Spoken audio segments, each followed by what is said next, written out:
respect for Americans, has no respect for communities that we're talking about today. And it's going to be a huge impact.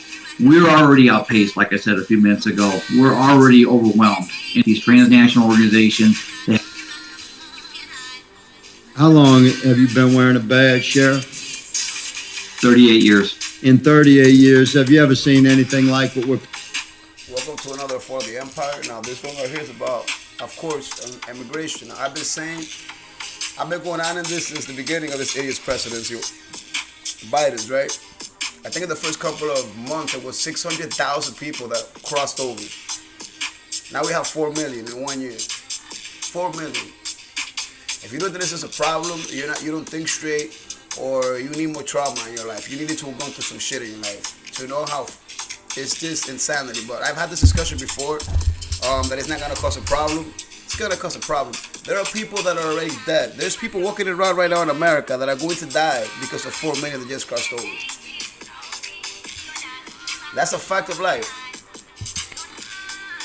Anyway, let's not take it from me. Let's take it from the sheriff that's worked there for 38 years. Let's see what he's got to say. Facing right now? How long have you been wearing a badge, Sheriff? 38 years. In 38 years, have you ever seen anything like what we're facing right now?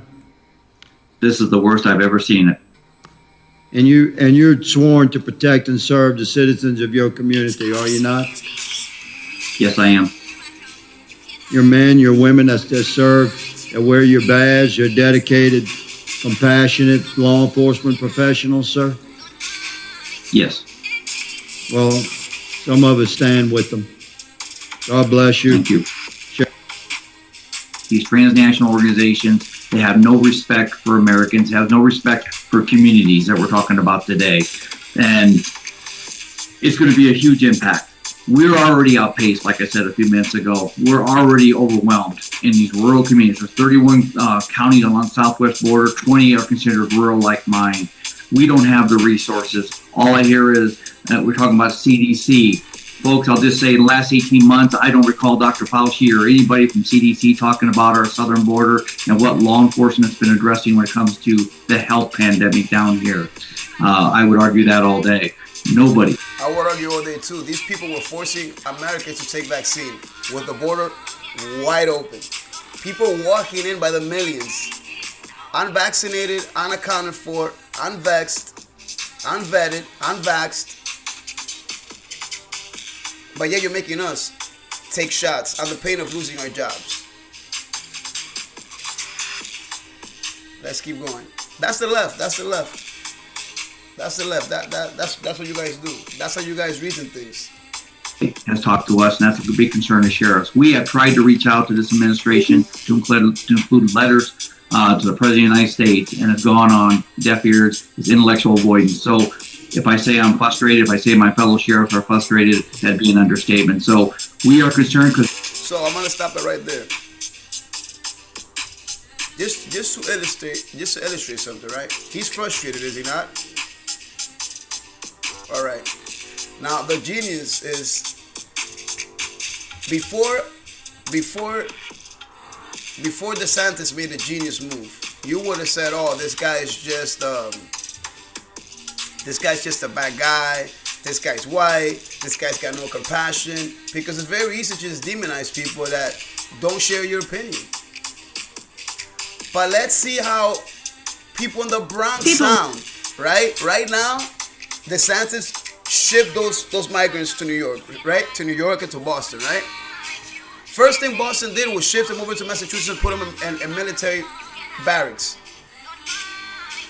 Right? Doesn't seem that much different from people in Texas and Florida and in Cali.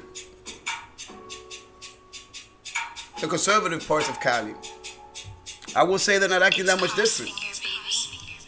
And if you want to see frustration, now they're building permanent shelters in the Bronx, right?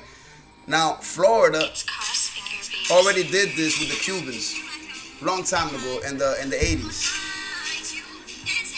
And they did it for a long time, and there wasn't this much backlash in Florida. Florida accepted these Cubans, and these Cubans were insane. They were all criminals, because that's what Fidel Castro pushed the criminals on Florida, and we still accepted them with open arms. So we couldn't take no more. We took like 1 million Cubans in a couple of months. So Florida is showing way more of a heart than the Bronx is right now, and I'll show you that right now. Living near Orchard Beach had the chance to ask questions about the facility being built there for migrants, and many of them did not hold back. CBS 2's Tim McNicholas was at the tense meeting tonight in the Bronx. Maurice and Christine, we have learned that for now, the city plans to have... Now, if this isn't gold, I don't know what is.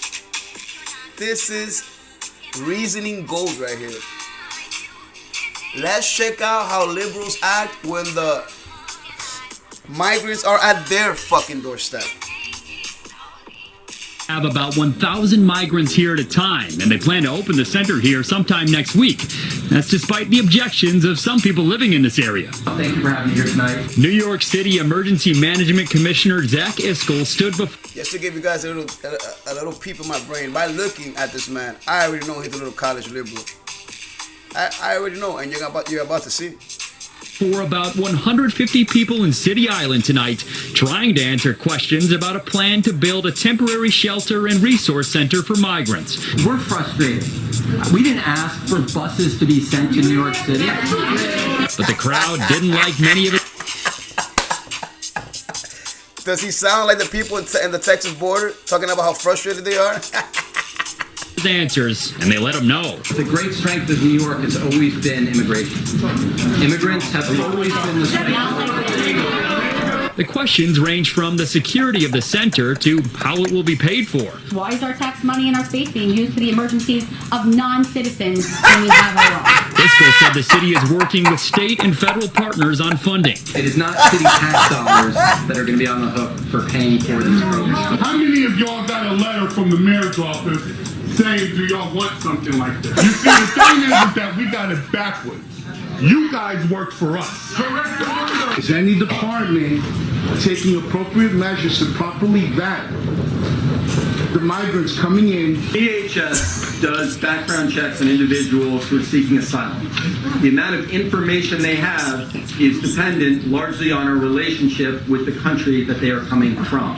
Iskel told the crowd there will be security at the facility, including the National Guard and, if needed, extra police. He repeatedly said the safety of both the migrants and people living in the area are top of mind for the city. These are people who are coming to our shores because they're looking for something that all of our families looked for in the past. Adult migrants will be able to stay here for a few days to receive food, shelter. Now that's what I called a faggot. Casework help, and other resources. At Orchard Beach in the Bronx, Tim McNicholas, CBS 2 News. Follow the empire, guys. People living near Orchard Beach had the chance to ask questions